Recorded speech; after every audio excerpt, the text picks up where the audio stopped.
Hey y'all, welcome back to my channel. So, just to introduce myself, my name is Simka or Joy, whatever you guys prefer. I don't really care, it means the same thing anyways. So yeah, glad to be back, guys. So today is kind of an update on what's been going on, where I've been. So let's catch up, hun. Let's catch up. So basically, this is kind of going to be a response video to what happened after my family took the mark of the beast. And we're just going to talk about a few of the issues that sprang up after, after I recorded that video and things kind of settled in and I really saw things beginning to change. So just to recap for people who didn't watch the other video. So my whole family took the mark of the beast. So us 4 people, immediate family, they took the mark of the beast. And so the other video was just kind of me speaking about how I found out, how I was feeling about it, you know, whether or not it was unexpected. And so this video is kind of going to be about how I responded, because I think it's important for us to be transparent. And so let's get into it. So right after they took, my last family member took the mark, it really triggered me. Like, it really, really triggered me. Like, in a way that I was really like, you know, like, oh man, like I tried to process it the same way that I have historically processed things, which is ignoring it, hoping it goes away, and then realizing, oh no, I can't ignore this. Okay, let me just try not to be emotional, because I don't want to be crying all the time, because I have a lot of emotions and I don't want to face them because they just seem too heavy. They just seem like too much. So then I was like, okay, that's not working. So then I was like, okay, well, if that's not working and I don't want to deal with it, I don't want to talk to Tata and Zam, I don't want to do anything. I'm done. I can't, like, this is too much. Like, I'm just like, I'm overwhelmed. You know what I mean? Like, so I did something I was not supposed to do at all, because it's confusion. So after they took the mark of the beast, like, it brought up feelings of rejection. I definitely felt rejected, you know, because I had been evangelizing to them. And I had been telling them, like, you don't have to do this, like, don't do this, you know? And I had pleaded with some of them, like, don't take it, please, you know? But they wanted to take it, so it was, like, falling on, and it was, like, the moment that I was speaking to them about it, I knew at that moment, like, because it was a different moment for each of them. For my parents, like, I knew they, like, I remember I had a conversation with my dad, like, way back, maybe in like November. I don't know. I don't know when it was last nice outside. I can't remember. Maybe it was November, or maybe it was earlier than that, you guys. I'm trying. Anyways, so I remember asking him, like, would you take it, like the thing, right? You know? And he was like, yeah, of course. And I was like, are you serious? What are you talking about? What are you saying? And I remember being like, huh? What? After everything that's out here, you still gonna take it? I was really, honestly, I don't even know why I was doing the most, because I know these people, lol. Anyways, like, like, I know them, you know? And so then, so yeah, I knew my dad was pretty much a goner, even though, I think I spoke about this briefly, about how, like, I'd had I just kept seeing my dad, like, I had this fear of my dad dying, like the whole, like, growing up, I just always had it, and I couldn't understand where it was coming from. And now, like, I see like it was gonna happen, because it was kind of like, it was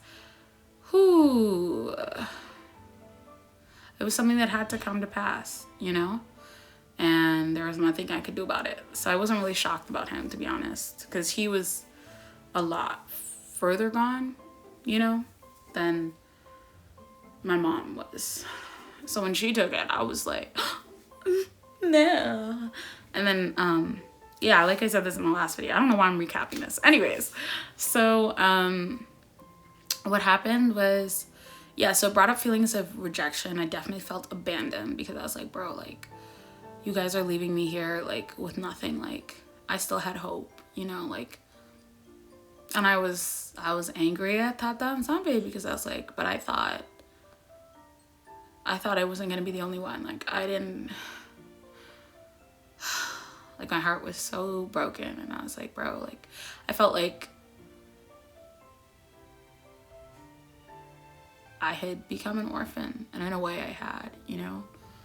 And so that was really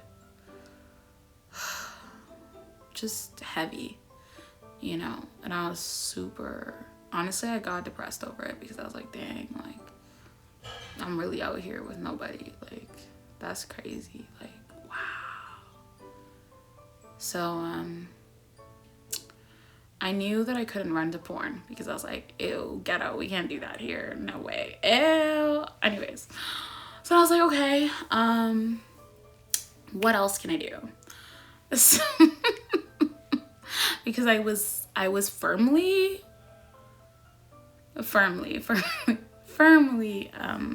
set on being toxic. I was like, well, you know what? I'm not gonna deal with this. And I was being bratty. I'm not even gonna lie. Like,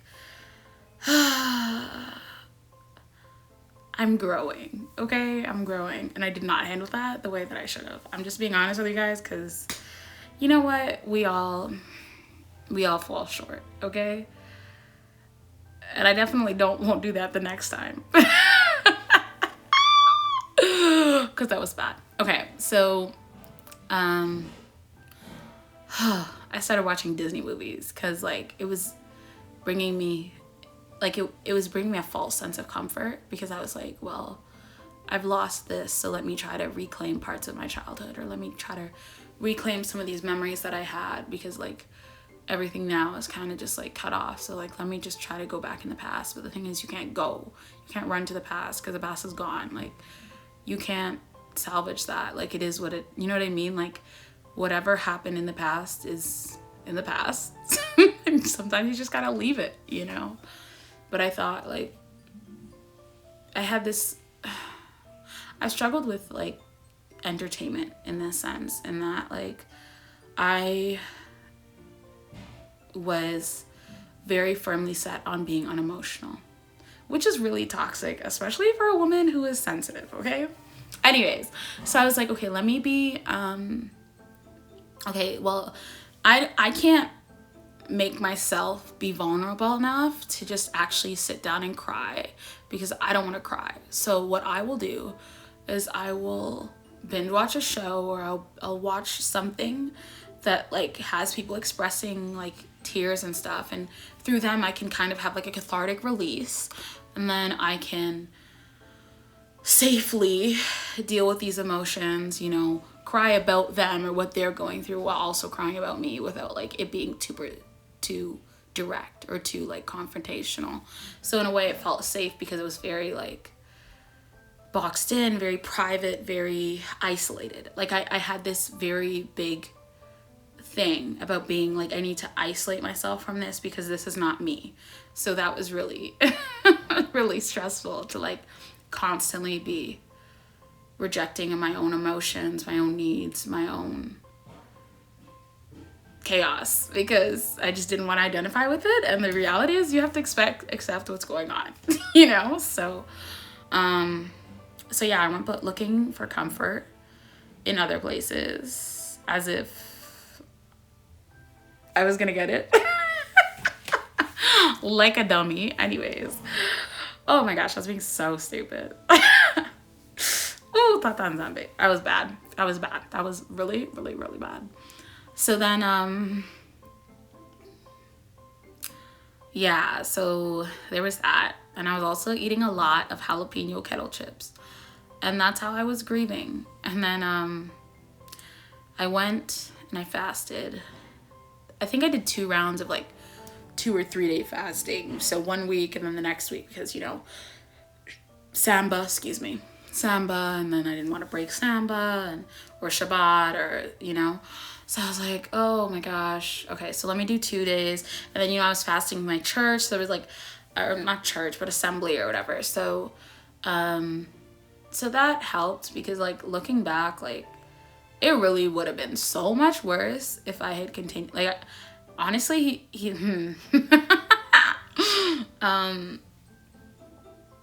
removed a lot of the pain, like, because I could feel a lot of the heaviness lifting while I was fasting, which is all praises to him because really it really could have set me off and sent me into depression, like real depression, like bad depression, because that feeling of loneliness and of just kind of being detached and kind of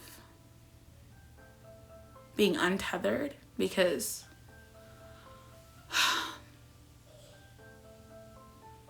I mean, I've been connected to these people my whole life and now I have to say goodbye. Sorry, guys. Actually, I'm not sorry. If I need to cry, I need to cry. Anyways, so I'm learning how to be unapologetic about having emotions without being toxic about it. So me constantly apologizing for my emotions and for having them like it's not natural is crazy. Anyways, I'm working on it. We're doing therapy, me and Tata. Anyways, where was I? Right. And kind of just like, I think it felt like losing a home, you know? And I think I already knew our lives were going in very different directions, but I think when presented with that non-negotiable choice, it just overwhelmed me and I was, oh man. It's crazy because like everything that I had been looking for, like I knew where it was, but I just and I think also the last thing that really like had me like really shook was the fact that like, oh my gosh, I have to be a real adult now. Like whatever I'm doing for funsies is not a joke. Like,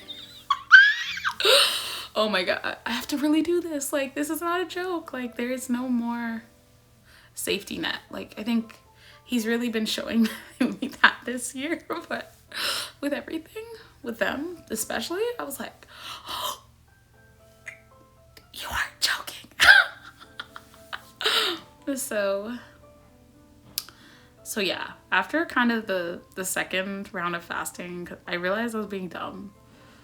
So I had to turn back because like I was watching like Disney original movies, like, huh? You know, and like I don't like Disney. Craziness. I'm laughing about this because LOL, what was I doing? You know, like just like Uncle Paul. You know, I do all the things I don't want to do and I don't do the things I want to do. So yeah, I definitely got triggered and then went down the wrong end. I remember when I found out about my brother and how he was also not getting in, or not chosen or whatever. Remember how I was really heartbroken over it. And I was like really frustrated because I was like, bro, like, okay, like, but he could, like, I was trying to plead his case. Like, can you imagine? Like, Tata and Zami does not know anything. But yeah, I was definitely in that bargaining stage. And you know what? Nah, I was definitely bargaining. Maybe I bargained a little too long, but I was bargaining. Ooh, yeah, I got through those 5 stages really quickly or simultaneously, because all phrases to Tata and Zami.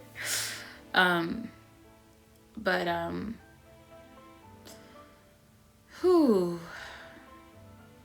Really submitting the flesh so you can deal with whatever, deal with the fact that your flesh is going wild and your spirit's like, okay, I get it. Okay, you know, that only fasting. I'm telling you guys, fasting is the game changer. It's the game changer, because without fasting, I would not be sitting in front of you, because I would still be a disaster. So fasting will get you through anything, because fasting has been the cheat code for grief, addiction, basically everything, to be honest. I don't think there's anything that fasting has not helped. So that's my suggestion to you guys, so that you don't fall into foolishness like me, okay?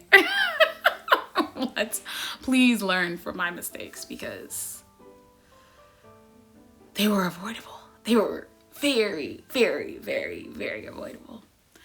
So yeah, guys, I hope that helps. Definitely leave a comment if you've gone through something similar. And let me know if you need prayer, because we could all use prayer, because the devil is trying to kill us. Yeah. Bye, guys.